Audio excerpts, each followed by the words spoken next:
bom? Bem, e você? Bem, você me escuta bem? Bem, deixa eu até dar uma aumentadinha aqui. Ah, que bom, porque a tecnologia não me ajudou aqui. O fone não funcionou, se o fone sem fio, não conectou.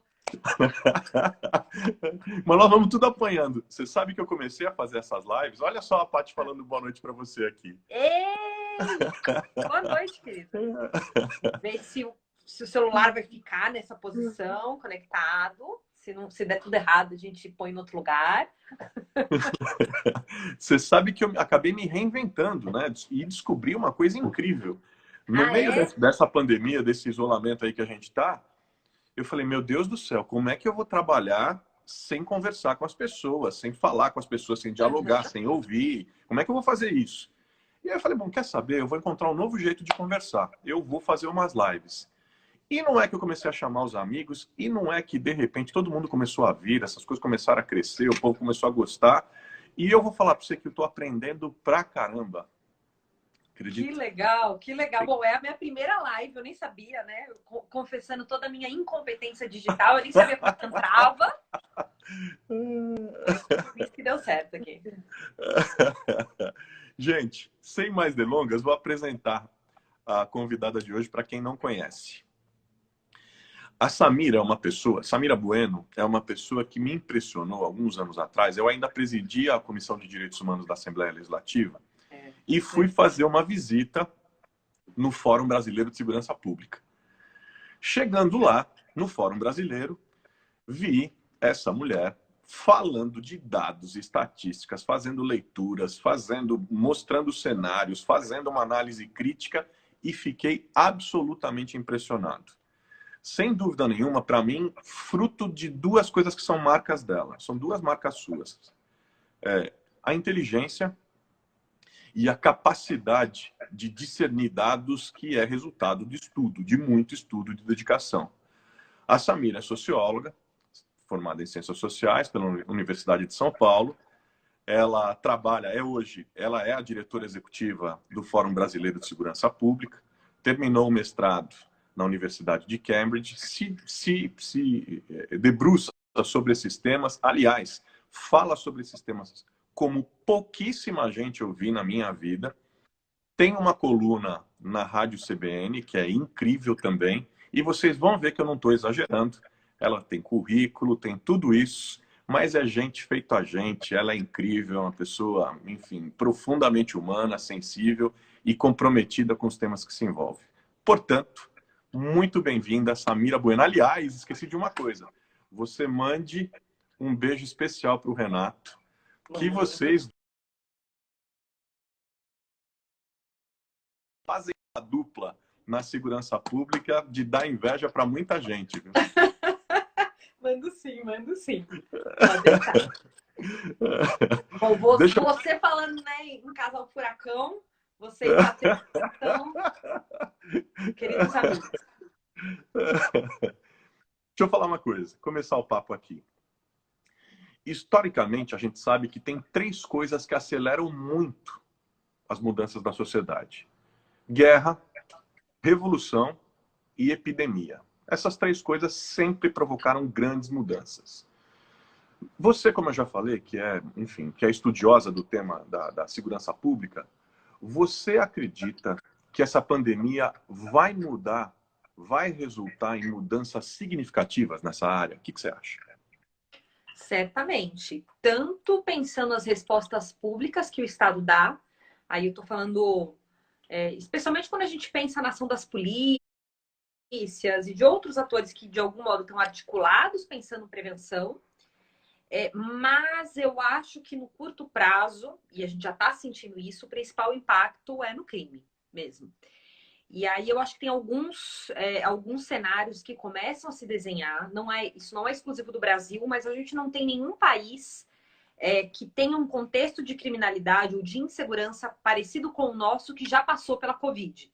Então, quando a gente olha para o que É aconteceu, verdade, é verdade. quando a gente pensa, por exemplo, crime, violência, insegurança na Espanha, na Itália, na França, na China, são cenários completamente diferentes. Então, tem algumas coisas que a gente consegue antecipar, e aí eu estou falando, por exemplo, da violência doméstica, que é uma coisa que a gente já começou a observar aqui, o aumento dos feminicídios e de outros crimes relacionados à violência doméstica. Mas o que eu acho que é mais desafiador para a gente pensar no curto prazo é como essa pandemia impacta nos negócios ilícitos. Porque a gente está o tempo todo debatendo, e aí a gente liga o jornal e todo dia vai falar sobre economia, né? Que eu acho que é uma preocupação legítima, tem muita gente perdendo emprego, muitos negócios, né, que estão fechando, que estão com muita dificuldade de sobreviverem. Mas a gente não pode esquecer que isso também tem um impacto nos negócios ilícitos. Então, fronteiras sendo fechadas, você tem voos, né, milhares de voos cancelados, você tem uma redução massiva no transporte de cargas, mesmo nos portos. E isso impacta, por exemplo, no tráfico de cocaína. Uhum. Lembrando que o Brasil é uma rota assim, importantíssima, porque toda droga, toda cocaína que chega na Europa hoje passa necessariamente pelo Brasil. Né? Então a gente faz fronteira com, enfim, com 2 dos 3 principais produtores de cocaína do mundo, por exemplo. Né? Então, Bolívia e Peru hoje assumiram protagonismo, Colômbia já foi um dos principais produtores, hoje Bolívia e Peru assumem esse protagonismo, e o Brasil regionalmente é uma rota muito estratégica. Então você tem consumo interno, e você tem tudo que passa por aqui para exportação. Então, assim como a pandemia está tendo um impacto nos negócios lícitos, também está tendo um impacto nos negócios ilícitos. Uhum. E é óbvio que o mundo do crime se adapta muito rapidamente, porque você não tem que respeitar nenhum tipo de lei, né? Ilícito é ilícito, já não está respeitando, e não vai perder dinheiro. Então, vai migrar para outras modalidades. Então, a gente vai começar a observar essa migração. Não dá para antecipar todas, mas tem algumas que já estão acontecendo. Então, por exemplo, roubo a transportadora de valores, né, que são os carros fortes, que já começaram a crescer, principalmente aqui em São Paulo. Provavelmente golpes na internet. Então, a princípio, a gente vai ter uma migração e um incremento de modalidades que dependem de uma certa especialização. Então, não é aquele mané que rouba celular na Paulista. Né? Esse não vai conseguir fazer dinheiro assim. Mas criminoso de verdade, aquele que ganhava dinheiro, né, com grandes montantes com esses negócios, não vai deixar de lucrar. Você tocou num ponto super importante, que aliás vem sendo muito divulgado na grande imprensa, e que me parece não é uma característica única e exclusivamente brasileira, também internacional.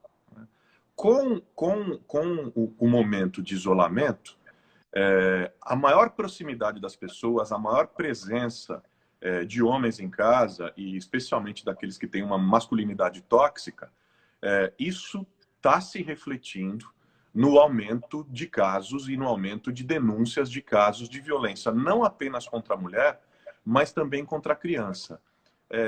Como é que a gente enfrenta esse desafio nesse momento? Bom, acho que essa é a pergunta de 1 milhão, né, que você falou, Carlos. Outros países vivenciaram o mesmo, então a gente também tinha essa expectativa. Acho que é importante a gente lembrar que não é o isolamento social que está necessariamente né, determinando o aumento dessa violência doméstica contra mulheres, contra crianças, porque na verdade essas pessoas elas já eram vítimas.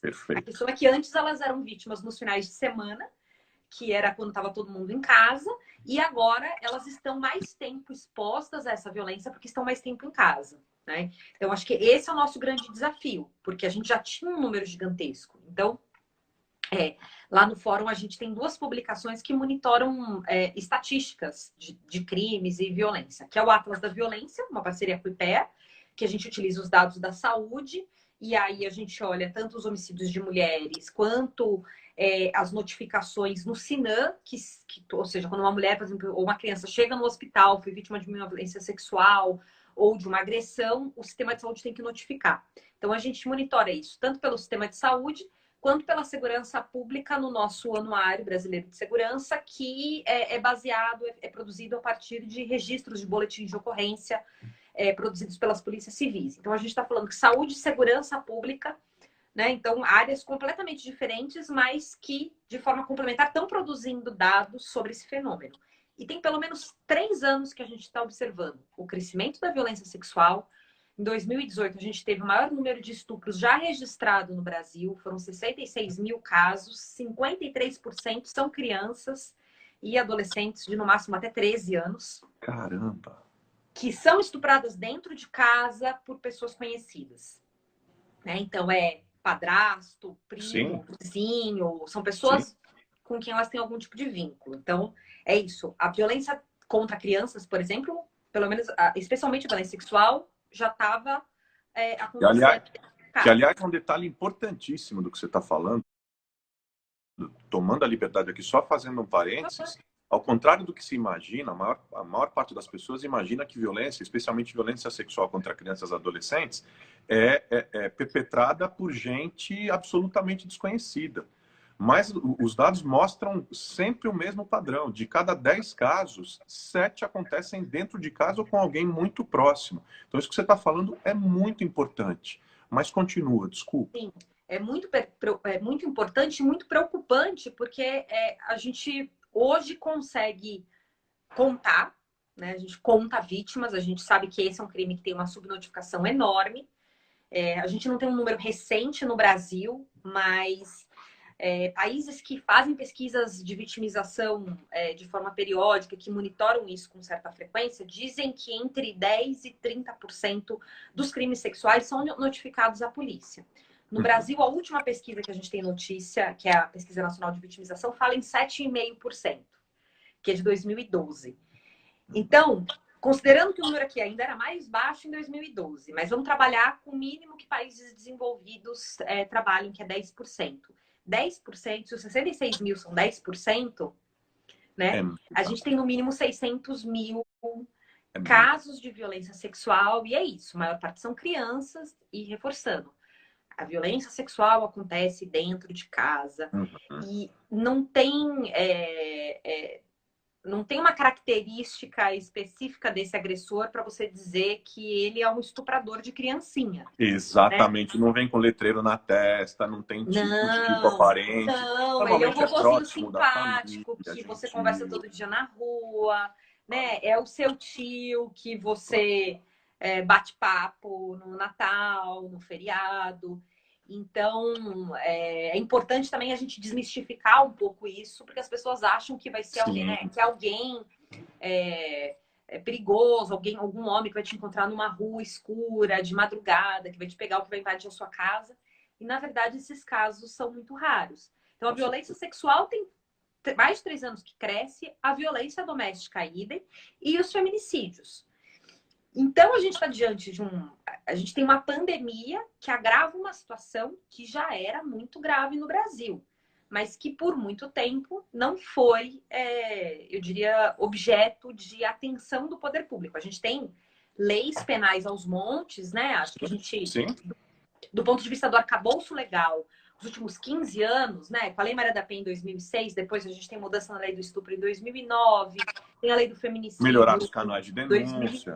Isso, importunação sexual, Disque 180, tem essa mobilização. Agora, a lei penal não muda comportamento. É isso. As pessoas elas não deixam Você de podia cometer repetir um crime. isso, Samira, por favor, porque assim, isso é uma coisa tão frequente nas conversas. Esses dias mesmo eu recebi mensagem de várias pessoas de um caso que aconteceu recentemente agora aqui no país, e as pessoas falando, olha, precisa aumentar as penas, precisa fortalecer as penalidades e tal. É importante isso que você está falando. Antes da gente, inclusive, virar o assunto, mas assim, é importante você reforçar isso. É pena que resolve? É aumentar, é endurecer pena que resolve? Não. Claro que que você ter uma punição garantida para o agressor é importante, né? Você vai responsabilizá-lo. Eu não estou dizendo que isso não importa, mas isso não resolve. Claro. Né, como uma ação isolada.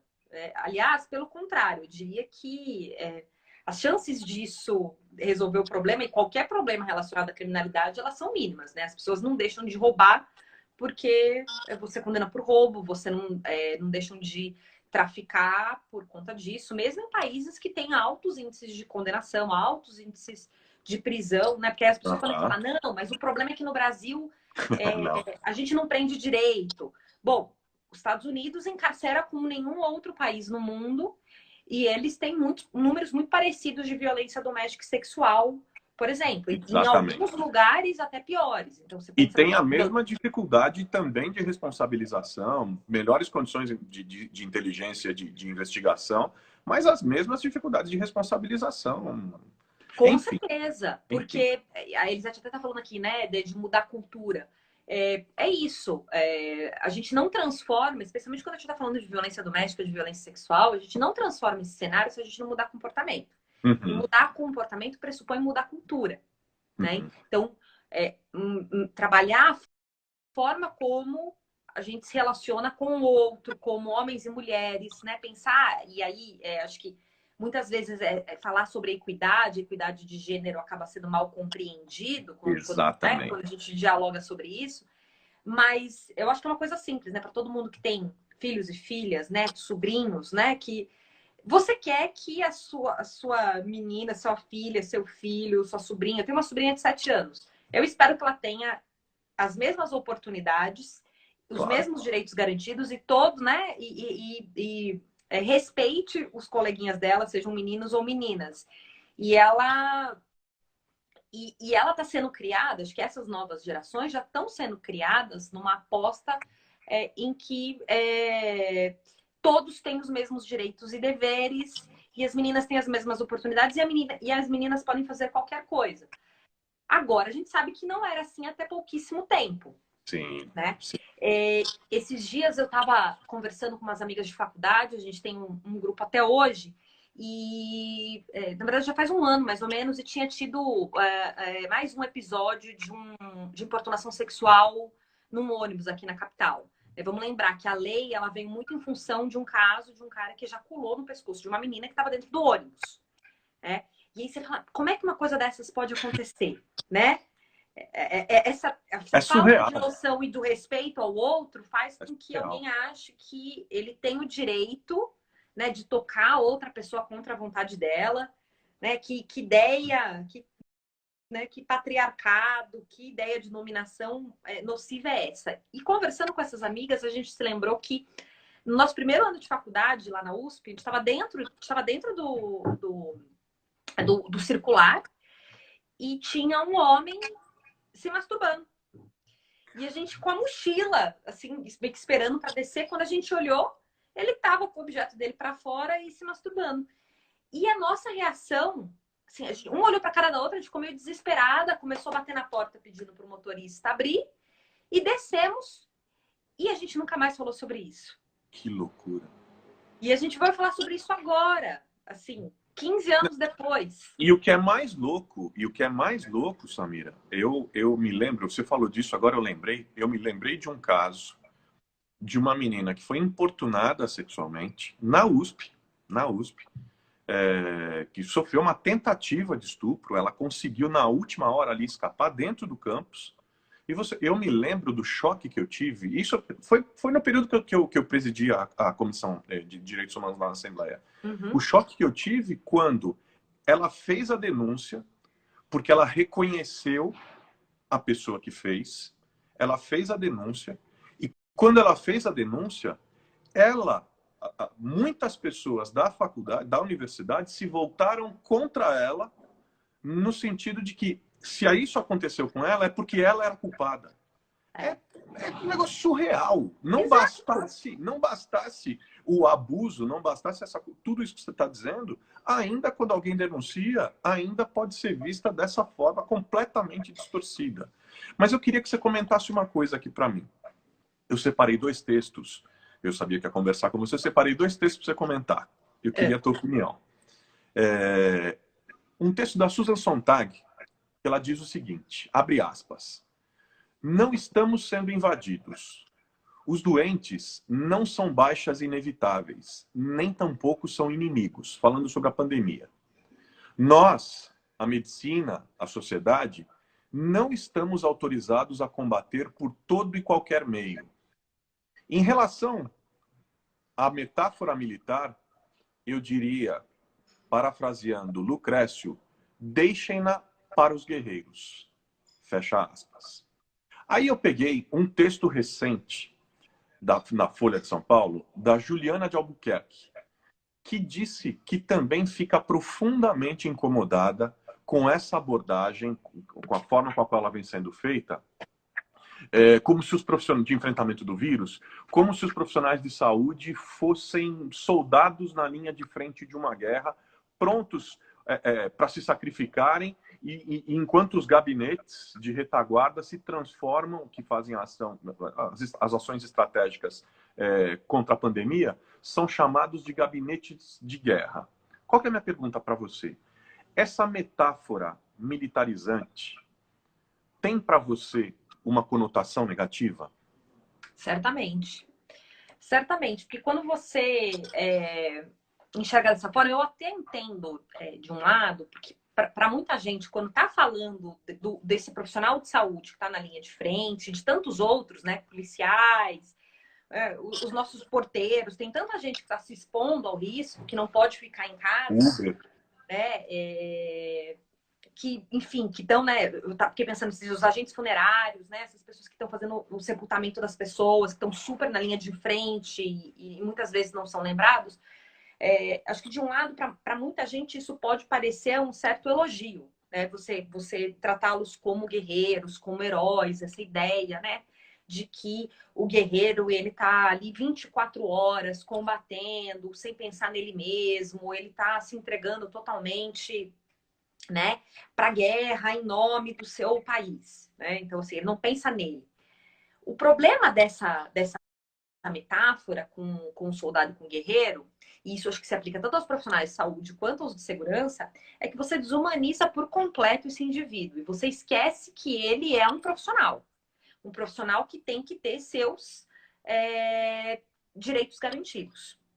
E aí eu tô falando dos direitos trabalhistas, né? Eu tô falando de um mínimo de proteção prevista na lei. E quando você... Não, mas o guerreiro, o herói, ele não precisa de nada disso, né? Essa ideia de um ethos, de que você é policial 24 horas, de que você é um médico 24 horas...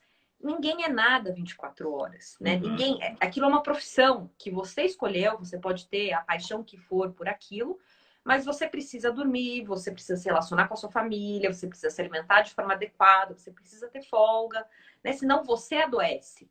Então, o problema dessa metáfora é que você cria uma ideia, né, de mito por trás desse profissional, e aí é muito difícil para ele reconhecer a sua vulnerabilidade. Né? E aí é reconhecer que tem medo, reconhecer que está doente, que precisa parar. Eu fiquei muito impressionada essa semana com a morte de um médico jovem, que tinha 32 anos aqui em São Paulo, que ele chegou no Emílio Ribas e ele morreu pouquíssimo tempo depois. Ele já chegou num estado muito grave, né? E eu fiquei pensando muito sobre isso. Né? Um médico jovem que estava trabalhando no atendimento às vítimas da Covid. Então, ele conhece muito bem todos os sintomas, ele sabia que ele estava doente, mas muito provavelmente ele resistiu à ideia, né, de ser internado.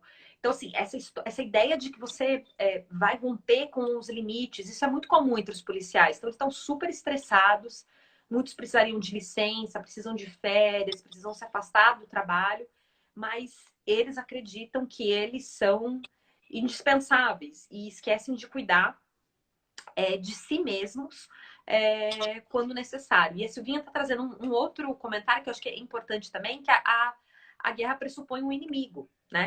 Então, essa ideia de que você tem que antagonizar com alguém o tempo todo. E no caso da segurança pública, isso é muito, muito pior. Porque se você já... No caso da Covid, a gente está falando de um inimigo invisível, de um vírus. Quando a gente está falando de segurança pública, a gente está falando do jovem negro periférico, que é o que, né, é o estereótipo do mal a ser combatido, é o estereótipo do criminoso, é o estereótipo de tudo aquilo que a gente quer anular, erradicar. Então, é muito nocivo sob qualquer perspectiva. Então, ainda que eu entenda que muita gente, quando fala sobre isso, traz esse comentário, tente fazê-lo no sentido, né, elogioso, eu acho que a gente tem que tomar um pouco de cuidado com essas construções, porque elas podem ter efeitos perversos no médio e longo prazo. Uma outra coisa que eu queria falar com você é o seguinte: essa é uma semana com uma presença feminina muito forte aqui nas lives. Tem sido incrível, tem sido Deixa eu pegar incrível. meu outro cachorro, que já estão pedindo aqui para o cachorro aparecer, né? Porque agora é a Frida, era o Joca, agora é a Frida. E a Frida tá Dois. fazendo o maior sucesso, que estavam agora mesmo pedindo para você É, mostrar. então. O Meus meu outro dia veio companheiros de aqui. quarentena. O meu veio, só que o meu não é Não, pequenininho. você é gigante, né? O meu é um gol dele, veio, ele invadiu a live, me empurrou, derrubou a câmera, uma figura. Mas eu estava falando sobre a presença feminina dessa semana. E queria falar um pouco disso. Falar o quê? Você é uma mulher trabalhando numa área, segurança pública, que é uma área onde há uma presença masculina muito forte. É um segmento que eu diria praticamente dominado por homens, né? E recentemente, inclusive, a semana passada, retrasada, a gente teve aquele caso da Gabriela Prioli, a comentarista da CNN, que falou que, enfim, pediu demissão, saiu, falou, ó, vou deixar o quadro por sofrer aquilo que a gente chama de interrupting, né? Aquela interrupção desnecessária feita por um homem enquanto uma mulher está falando, né? E o caso teve uma repercussão enorme. Minha pergunta para você é, no seu ambiente de trabalho, na sua rotina, que é uma rotina que tem uma presença masculina muito grande, alguns muito mais velhos, até com o dobro da sua idade. Na sua rotina isso acontece muito, essa coisa da interrupção, essa coisa, vamos dizer, da interrupção desrespeitosa, insistente. E se sim, você recorda de algum desses casos que você viveu e que tipo de reação que você teve? Olha, isso é muito comum. Acho que não tem nenhum segmento profissional. Eu não tenho nenhuma amiga, e eu tenho amigas, enfim. Eu penso nas minhas amigas de escola, tenho amigas que estão na área de saúde, eu tenho amigas que são físicas, formadas em química. Acho que esse é um desafio que acho que toda mulher enfrenta. E eu acho que a gente vai aprendendo a lidar com isso ao longo do tempo. Então, sim, é muito frequente. Tem uma situação em especial que me marcou muito na vida, me traumatizou bastante. Tem mais ou menos uns 8 anos, significa que eu tinha 26 anos. Já estava no mestrado, enfim, já era formada, estava no mestrado, estava numa função intermediária. E o meu chefe. Oi, deu uma interrompidinha. Ih, voltou? Era só um minutinho. Samira, você consegue me ouvir? Sim. Consegue me ouvir? Consigo. Deu uma cortadinha. Bem na hora que você falou agora? aí. Você estava falando, vivi isso tal, e aí aconteceu, eu era muito jovem, 26 anos, e o meu chefe aí deu uma interrompida, voltou. Isso. O meu chefe na época era um coronel da Polícia Militar, da reserva, um cara muito legal, e ele tinha um evento que ele ia falar, e ele teve que cancelar de última hora, e eu fui representá-lo. Peguei um avião, fui para o Rio de Janeiro, e era um evento com os chefes das polícias militares no Brasil. E eu cheguei lá, tinham 20 chefes de polícias militares, todos coronéis. E eu precisava falar de um projeto de lei. Eu cheguei, fiz a apresentação. Só você, né? De mulher. Só você de Só mulher. eu de mulher. 20 homens na casa dos 48 anos, 47 anos. Todos coronéis, então é a patente máxima dentro da Polícia Militar. E eu fui falar sobre esse projeto de lei, enfim. E no meio da minha apresentação, o líder, né, que sempre tem um que é eleito, o líder do colégio de comandantes, deu uma risada e fez um comentário assim, mas ele fez para interromper e para todo mundo ouvir. E falou assim, eu já sei por que o Humberto não veio. Ele mandou a Samira, porque com esse sorriso, quem é que vai dizer não? E eu fiquei tão constrangida e a grande questão com esse momento, eu acho que assim, eu já passei por outros momentos que talvez tenham sido mais constrangedores, mas o fato é que eu fiquei completamente sem reação. E isso me deixou muito mal. de não conseguir me posicionar, de não conseguir responder. E aí eu sei que eu dei alguma. Eu nem sei bem o que eu fiz na hora, eu acho que dei aquela risadinha sem graça, fiz algum outro comentário.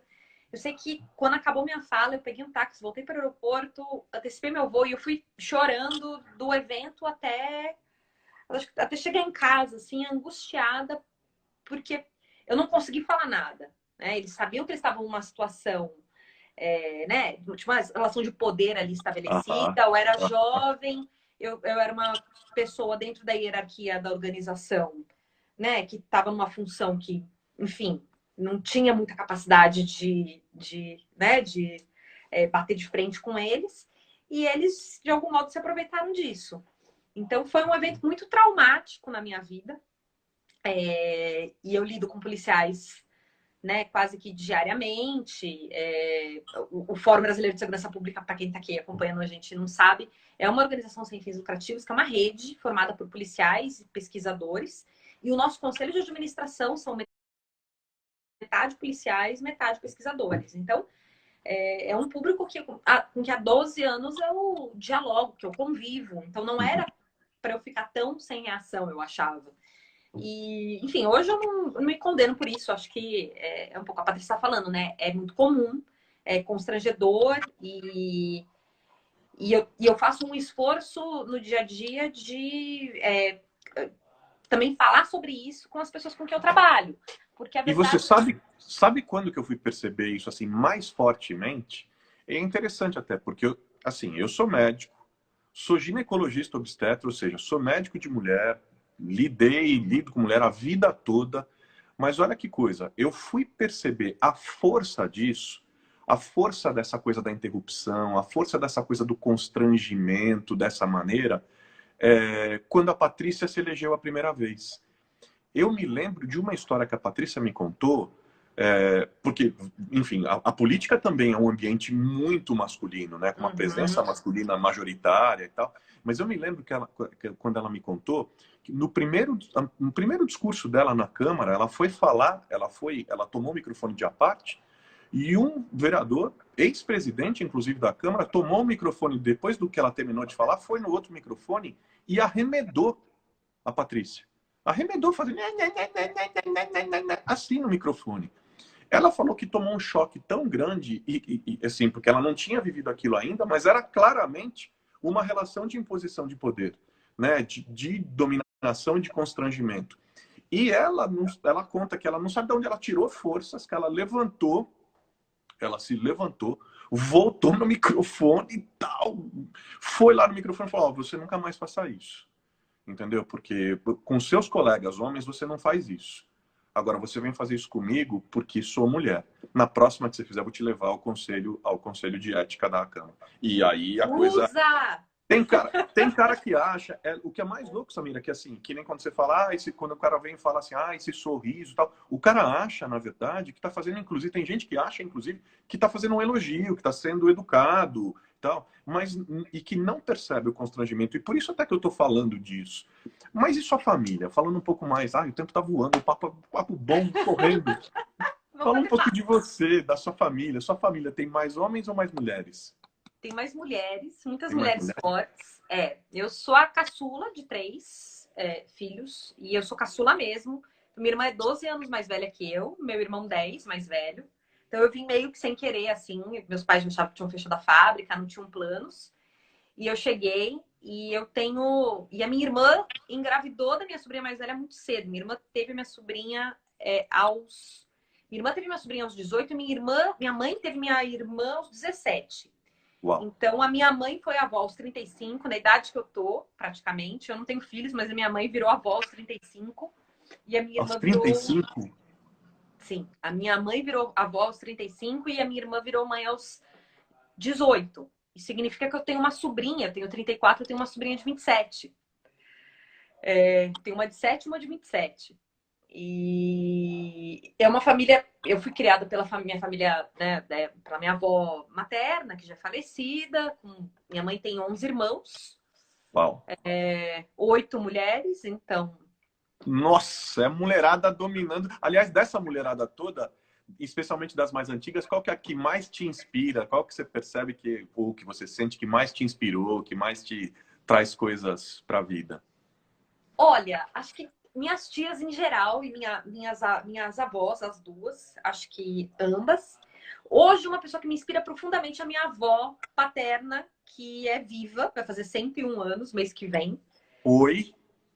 Ela vai fazer 101 anos. 101. É, e ela nasceu no Líbano, veio para cá muito pequena. Ela não tinha completado 3 anos. Óbvio, como a história de muita gente, né? Muitos imigrantes no Brasil fugindo de alguma guerra. A família dela veio, ficou no interior de São Paulo. Minha avó foi criada na região de Peró. E ela se divorciou nos anos 50. Então, minha avó se divorciou em 56. Imagino que era isso para a época. Criou 4 filhos homens, divorciada, Ah, trabalhando, ela tinha uma pensão e cozinhava, e a vida inteira minha avó sempre foi essa mulher muito forte, com gênio dificílimo. Então, um pouco do meu gênio, de um lado libanês e do lado espanhol. Né? Então, deu nisso.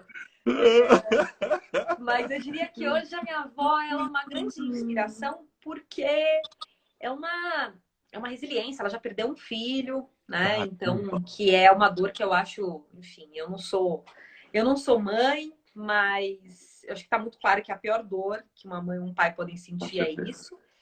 E ela continua cuidando. Hoje ela mora com 2 filhos, que são divorciados e tal. Então, eu brinco, só tem tá velho, firme né? e forte, 101 anos. Aliás, como é que ela está lidando com essa pandemia? Como é que ela está lidando com isso tudo? Eu estava conversando outro dia com um colega médico, ele estava me falando que o pai dele, também médico, 82 anos, e faz esporte e tal, enfim, super saudável, assim, estava impossível de convencer o pai dele a ficar em casa. Estava impossível, ele não aceitava de jeito nenhum. Como é que tá com ela? Tá fácil ou tá difícil de convencer? Nada, não. E a minha avó, ela tá num processo demencial, tem 2 anos. Então, ela acha que os filhos dela são pequenos, que aquela não é a casa dela, ela quer ir pro interior. E tem até uma cena que é inusitada, foi um pouco antes da pandemia, imagina, com 100 anos. Ela mora ali na frente, para quem é de São Paulo, ela mora ali na frente do Shopping Bourbon, na Turiaçu. E era um domingo de manhã e eu tava indo fazer compras ali no Zafre. Aí eu tô na Turiaçu, minha mãe tava comigo no carro, junto, eu olhei pro lado, minha avó fugindo de casa. Aquelas coisas surreais. Eu olho pro lado, tá minha avó segurando a parede. Então é muito difícil. A gente tem que, tipo, a chave não pode estar em nenhum lugar muito acessível. Tem que esconder. Porque, assim, você acha que ela tem dificuldade de se locomover? Tem, mas, assim, ela foge de casa. Entendeu? Ela vai pra rua. Então é muito difícil convencê-la. Para ela é impossível. Então eu tô indo eu faço compras e levo as coisas para ela. Para ela é muito difícil eu chegar lá e não entrar em casa, eu não abraçá-la, não dar um beijo. E o tema segurança pública, Samira, falando bem de você mesmo, como é que é? Enfim, você se formou em ciências sociais. Como é que esse tema surgiu na sua vida? Surgiu na graduação. Enfim, acho que eu sempre me interessei muito em relação a esse tema, assistia séries criminais. Eu tive uma enorme dúvida quando eu fui fazer faculdade se eu faria direito ou ciências sociais. Então, eu sempre tive um pezinho nesse universo. Quando eu estava na faculdade, eu li um livro, acho que foi essa, enfim, a grande inspiração. Eu li um livro que é o Cidade de Muros, da Teresa Caldeira. Uhum. É uma antropóloga que hoje ela mora nos Estados Unidos, porque ela é professora na Universidade de Berkeley, na Califórnia. E ela falava sobre a segregação no cotidiano em São Paulo, especialmente na periferia de São Paulo. O que era você, nos anos 90, viver na periferia? E aí a gente está falando, né, de 92, 93, a gente tinha 10 mil homicídios por ano, né? Enfim, uma situação do ponto de vista socioeconômico muito ruim. E como o crime era algo presente nesse cotidiano e, enfim, a violência do Estado e essa coisa da redemocratização, tudo ainda muito recente. E eu acho que essa foi a grande inspiração. Ali eu decidi o que, que eu queria fazer, o que, que eu queria estudar, o meu tema. Depois eu fui estudar uso da força da polícia, estudei a polícia militar no mestrado e no doutorado. E isso começou claramente ali no meu segundo ano de faculdade. E aí eu fui, enfim, aí eu fiz disciplina. Sempre que eu fazia as disciplinas, eu tentava converter para olhar para algum tema relativo a isso. Comecei a fazer algumas coisas no NEV, da USP, que é o Núcleo de Estudos da Uhum, Violência. Fui trabalhar na uhum. Fundação SEAD, ainda também, já tinha trabalhado na Secretaria de Saúde, com saúde da população negra, depois fui trabalhar na Fundação SEAD. E quando eu estava lá, surgiu a oportunidade de fazer estágio no fórum. Então, eu comecei lá como estagiária e hoje eu sou diretora, 12 anos depois. Agora, trabalhar com segurança pública, trabalhar com o tema de segurança pública é extremamente desafiador, né? É. E eu fico pensando aqui, o que você acha que é mais reconfortante no seu trabalho e o que é mais difícil? O que é mais complicado? Vamos lá, tentar começar do mais reconfortante. A gente tem um pouco, e eu acho que isso está um pouco no meu DNA, que é a ideia de missão, de pensar que segurança pública é uma política pública como outra qualquer, e que a gente precisa produzir dados e informações para pensar que rota a gente quer dar para isso, como qualquer política pública, né? Agora a gente está diante de uma pandemia e existe uma enorme preocupação de você monitorar os dados diariamente para saber quantas pessoas estão infectadas, quantas pessoas se recuperaram, quantas morreram. E toda a política pública é desenhada com base nessas informações que são cruciais. Por muito tempo, segurança pública não foi vista dessa forma, né? As pessoas acham que o policial é esse ser iluminado que tem, né, um tirocínio, uma capacidade de enxergar o criminoso onde ninguém mais vê e que isso é suficiente para você conter o avanço da violência. E não é. Né? Tanto não é que a gente chega. O Brasil é o campeão mundial em homicídios. A gente tem um enorme problema com expansão das facções criminosas. Então, a gente tem um problema com a violência na rua, a gente tem um problema com a violência dentro de casa. E aí eu acho que a parte que mais me desafia, mas também que mais me satisfaz, assim, que é gratificante, é de poder produzir números que nos ajudem a enxergar esses desafios. Então, tem uma coisa que a gente aprende, né, nas primeiras aulas de política pública, que é como é que você coloca um problema na agenda. Né? Então, Uhum, assim, se uhum. aquilo não é um problema, você não vai ter uma ação de uma política pública direcionada para conter aquilo. E se você não tem um dado para mostrar que aquilo é um problema, dificilmente você vai conseguir mostrar que isso é um problema. E é muito legal pensar que a gente tem, de algum modo, contribuído para colocar vários temas na agenda. Então, mostrar que a violência doméstica é um problema, que a violência sexual é um problema, que a violência que os policiais sofrem é um problema, a violência que o Estado está perpetrando é um problema, que o crescimento dos homicídios é um problema. Então, assim, conseguir mostrar isso e mostrar como isso acontece de formas diferentes em cada lugar, em cada território, eu acho que é a parte mais gratificante, porque a gente consegue ver... E aí eu acho que eu falo um pouco pela equipe, assim, a gente conseguir ver o que o nosso trabalho fez diferença, né? E que, enfim, que E tem, decisões estão sendo tomadas baseadas naquilo e as pessoas estão prestando atenção. e tem feito muita diferença. Então, assim, acho que essa é muito legal pensar sobre isso. O mais desafiador, ao meu ver, é quando você percebe, e eu não lido no dia a dia com isso, mas é quando, para quem, aquela coisa de você produzir números no dia a dia e de repente você entender que aqueles números são vidas, são pessoas. E aí, quando bate isso, assim, por isso que eu admiro muito o trabalho de quem está na ponta, no dia a dia, na linha de frente, fazendo atendimento, fazendo acolhimento, protegendo, porque é muito difícil é muito difícil você não se envolver emocionalmente, é muito difícil você não pensar sobre aquilo na sua hora vaga. E haja terapia, eu diria, para Não, lidar com fácil. isso, porque quando você escuta os relatos, quando você vai conversar com as pessoas, então. E aí eu tô falando desde, né, das denúncias que eu acabo recebendo às vezes e fico meio sem saber o que fazer e vou falar com as amigas, com o pessoal que trabalha na ponta de uma mulher que sofreu violência doméstica, sofreu violência sexual, até quando eu converso com os policiais, né, que durante o meu doutorado eu fui conversar com policiais condenados por homicídio num presídio militar. E então entrar num presídio, falar com essas pessoas e é um desafio, acho que para mim e para eles, né? E aí eu, enfim, ao mesmo tempo que isso me faz ter ainda mais respeito, né, pela trajetória de todo mundo, é algo que mexe muito comigo emocionalmente, eu diria. Bom, pinga-fogo. Pinga-fogo. Temos 10 minutos. Temos 10 Eita, minutos para a gente fazer um pinga-fogo. Papum, então tá. papum, papum.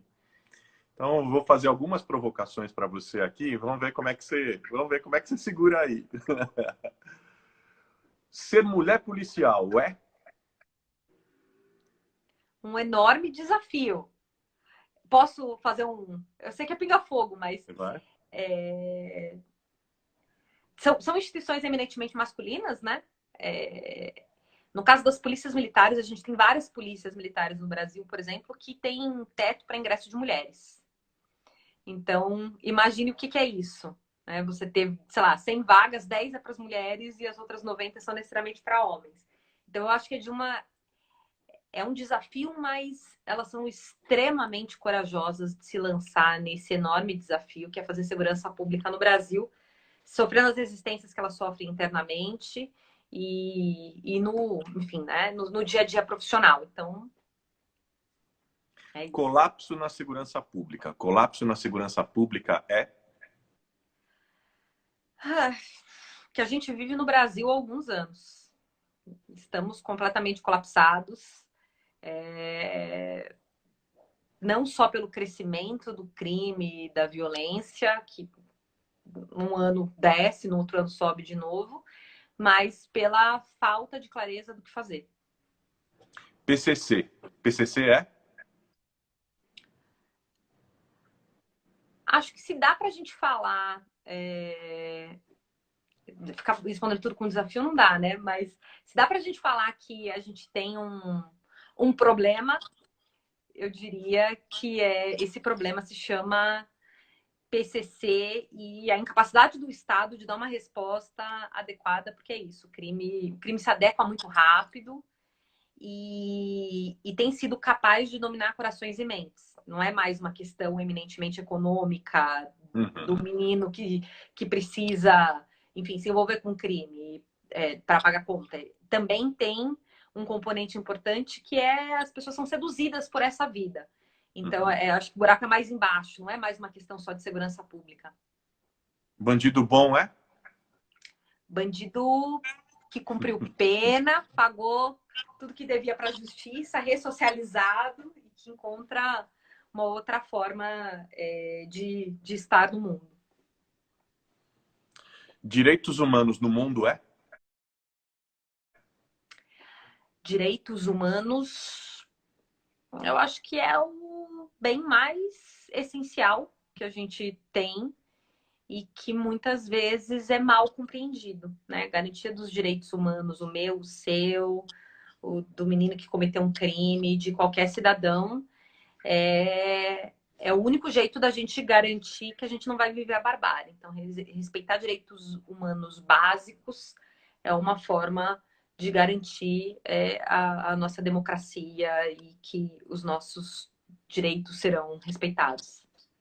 Presídios. Presídios no Brasil são? Barril de pólvora. Prestes a explodir, principalmente com pandemia. Uma saia justa que você enfrentou. Saia justa? Ih, ia ser difícil, hein? Puxa, eu acho que tem muitas. Uma, a primeira que vem à cabeça. Ó, já tô te deixando numa, né? Não, então, é que foi uma coisa muito recente, que foi muito constrangedor. Mas, assim, enfim, não tem nenhuma... Eu fui apresentada por uma pessoa e eu entendi que aquela mulher era filha do cara e ela era esposa. Fiz um comentário do tipo... o seu pai, né? Ele é filho, eu apresentei ela para alguém e falei assim, ela é filha, né, de tal pessoa e ela era esposa. E foi uma saia justa no ambiente profissional, assim. E eu não sei por que eu achei que ela era filha, porque ela não era tão mais nova, assim. Aí eu reproduzi muitos preconceitos também, eu me senti mal de ter feito isso. E fiquei muito constrangida e tem pouquíssimo tempo. Pompeia ou Lapa? Pompeia. Girassol ou rosa colombiana? Girassol, claro. Mônica ou Mafalda? Mafalda. Olá. Você é convidada para jantar na casa de uma pessoa que você admira muito, mas não tem muita intimidade. Na mesa é servido um bife de fígado e dobradinha. O que você come?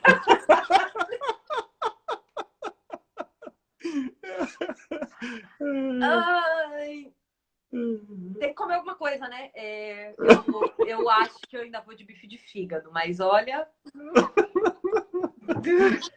Nossa, dá até um arrepio. O mundo todo acabou. Só sobrou Alasca e Sibéria. Para onde você vai? Eu vou pra Sibéria. Eu vou pra Sibéria porque pelo menos tem vodka, né? Se o mundo acabou. Cidade de Deus ou Tropa de Elite? Cidade de Deus. Desarmamento? Desarmamento é? Um meio de preservar vidas. USP ou FGV? Agora eu sou FGV, né? De carteirinha. Agora. Se o Cambridge orientador estiver assistindo aqui, não sou nem louca de falar USP. Cambridge é? Um lugar que eu aprendi muito e também o sonho de uma vida um pouco diferente, assim, um outro ritmo de ser estudante. Brasil de hoje. Brasil de hoje é? Um país em crise, mas que está se mostrando solidário. Eu consigo ver um lado bonito e ter esperança que toda essa dificuldade que a gente está vivendo hoje pode ser convertida e canalizada em algo, né, de olhar para o outro, de ter mais cuidado, enfim, de sairmos um pouco melhores enquanto nação, apesar de todos os problemas e toda a dor e todas as mortes que isso traz. Estados Unidos. Governo Trump ou governo Obama? Obama, sem a menor dúvida. Aliás, a entrevista que tem no Netflix com ele é maravilhosa. Como a gente falou muito de mulher, a mulher que mais te inspira? Mulher que mais me inspira? Minha mãe, e eu não é uma resposta bonita, não, clichê, mas porque é a mulher que eu conheço que mais tem fé. E eu acho que isso é um componente muito importante, em especial porque eu sou muito insegura. Sou uma pessoa muito insegura e muito ansiosa.